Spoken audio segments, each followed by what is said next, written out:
I've had a piece of gravel in my hand for over 40 years.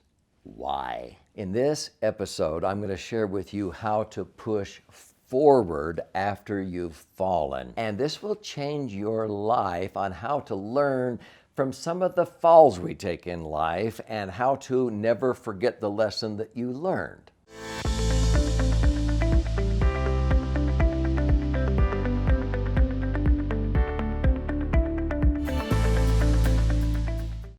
My name's Doug Andrew, and if you've watched any of my other episodes, welcome back. If this is your first time, something must have aroused your curiosity to want to get my take on how to push forward when sometimes we have falls in our life. The backstory behind this piece of gravel in my hand and why I have left it there for over 40 years. If you took a close-up right here, you'll see this little black spot down here in my hand. This is what happened way back in 1976. I had been married just a couple of years. My brother had been married a couple of years longer than me. We were just starting out our families. We were busy, but Yamaha had a sale on dirt bikes, motorcycles. And so we were able to go get Enduro 250 dirt bikes. And in fact, my father-in-law bought 3 of them for his 3 sons. And we would go riding. In fact, it was so much fun. My brother and I sometimes would only have evenings or nights. And so with our headlights, we would go riding in the hills after we got through working at 10 o'clock at night. Sometimes we went out on Saturday mornings. Well, before we had those Yamaha Enduro 250s, and a 250 means it's 250 cc's. That's a pretty good power. These were 2 strokes. That means they have a little bit more zip. The first motorcycle that I ever got was a Honda 125 4-stroke. My wife and I had just been married a few months, and I was going to college, actually with the plan in mind of graduating and then going to law school. And I was working at Kentucky Fried Chicken 30 hours a week. My wife was working at a bookstore, and so to get to college, I got a Honda 125, and she had the little car. It was before Nissan came out, it was called a Datsun, a little 1200. So I was trying to save fuel. I buy this Honda 125, but a 4-stroke is more of a road bike. It's not zippy. So I had that one, and my brother didn't have a motorcycle yet. He borrowed from his friend a Suzuki 400. Now 400 is a bigger number than 125. And so it had a lot more power, and it was a 2-stroke. I didn't know that. We went out one Saturday morning early in the hills above Provo, Utah, and they were called the Clay Pits. And this is where a whole bunch of people that had motorcycles and dirt bikes would go, and right around the clay pits. But there was one hill that you would go up the steep hill, and it would top out, and people would get air. It was very short on top. You didn't have much space to land, and then you immediately had to be ready to come down the other side. Everybody would gather around and line up, and everybody go up the hill and get air, and then come down the hill, and everybody would applaud. So I go up the hill very cautiously in my 4-stroke 125 Honda, and I don't even get any air. Boo, boo. Okay, peer pressure. So I come around and I go up again. Pretty soon I'm getting some cheers. I'm getting some air. And so my brother goes, "You want to try the Suzuki?" Sure. I got on the Suzuki 400. I didn't realize that throttle.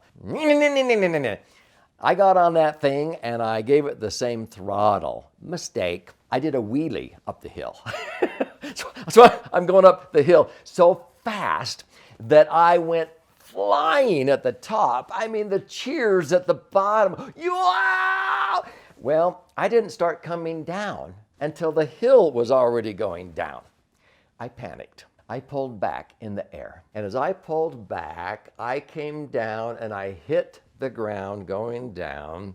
I had leather gloves on. I came down on the hill. The motorcycle came down on my chest, nearly broke several ribs. I scraped down the clay, gravel. The leather gloves peeled off my hands, and the first layer of skin peeled off. I had crashed and burned. I hobbled around. My brother helped me go down to the emergency room at the hospital. And they worked for about an hour cleaning out my hands. And they thought they got all the gravel out, but it was so embedded they were black. Oh, it hurt. Well, I went back 2 or 3 weeks later, and they took the bandages off, and the doctor noticed there was a little piece of gravel that he had missed. And he goes, "Oh, there's a piece of gravel in there, but it's not infected. You want me to dig it out?" "No."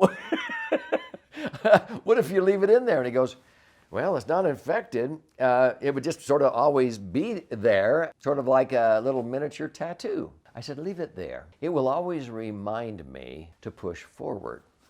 Because I knew when I was in the air, I panicked. And so I pulled back and I crashed. If I would have pushed forward, I would have landed that fall and come down safely. But what is our immediate reaction when we feel like we're out of control and we're going to crash and burn? We pull back. We hunker down. We don't do this. We don't go ahead and try out for the football team or cheerleading or debate or whatever. We don't start that new business. "Oh, I don't think I want to do that. I might fail."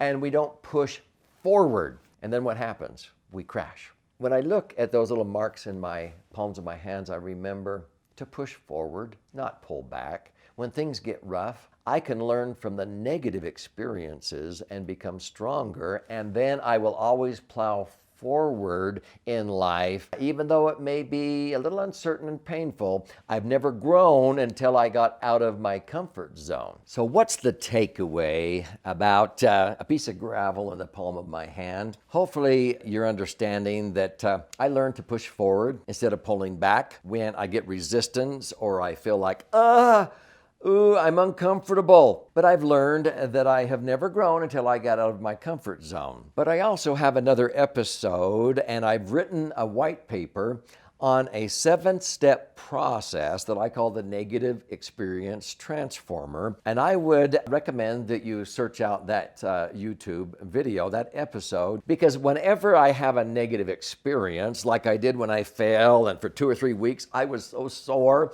and then all of a sudden I noticed that piece of gravel in my hand. Now I remember the lesson I learned from that. Now, I'm not a fan of tattoos personally. I've seen some beautiful tattoos. Sometimes tattoos to me are like a permanent reminder of a temporary feeling. Well, in this case, I wanted a permanent reminder of that temporary pain and how I could have avoided it. So that's why I've left it there as a permanent reminder of that temporary pain or feeling that I had. So when you have a negative experience, you can actually learn from it. You need to make your learning greater than the experience. What I learned from that day, crashing and burning, is how to not have that happen again and be able to push forward in life and turn any negative experience into a positive outcome so that the next time I have more faith, I have more confidence, I can go through life and say, you know what? I can get through this. This is a small moment of discomfort or pain, but what did I learn from this? What did I learn from losing my job and having to find another one? What did I learn in 1982 when I lost my house in foreclosure? You know what? I learned so much that I shared it with the world, and I have literally been compensated millions of dollars for overcoming that bad experience. It's like I tell my wife, look at how many blessings we have received since losing that house in foreclosure because I wrote down what I learned from that. Let's go lose 20 more, honey. No, once was enough, because that's all you need to do is go through the pain once, write it down. What did you learn? Share it. The world loves usefulness, and you can write a best-selling book. And I've written several, and that story is in those books. So if you would like to know how to do that and how to take negative experiences into positive outcomes, I share this in a lot of my books, but this is probably my favorite on these topics. It's called Entitlement Abolition. How to abolish entitlement mindset, take your family from me, will you pay for, can I have, and require some skin in the game and take it to we. No, together we're better. And in this book, I talk about all kinds of concepts like this one, stories, and how to empower those you care about to learn from your mistakes, from your lessons, because I don't want my sons and daughters and grandkids to have any more crashes and injuries than necessary if they can learn from grandpas. And they love to hear those kinds of stories about how stupid grandpa was and what he learned from it. Get a free copy of this. You pay $5.95 shipping and handling by going to entitlementabolitionbook.com, and I'll send out a free copy to you. You enjoy, and there'll be about 17 or 18 tools and tons of stories just like that one that hopefully will empower you, that you can then share. If you don't have your own, use some of my mistakes to teach those you care about.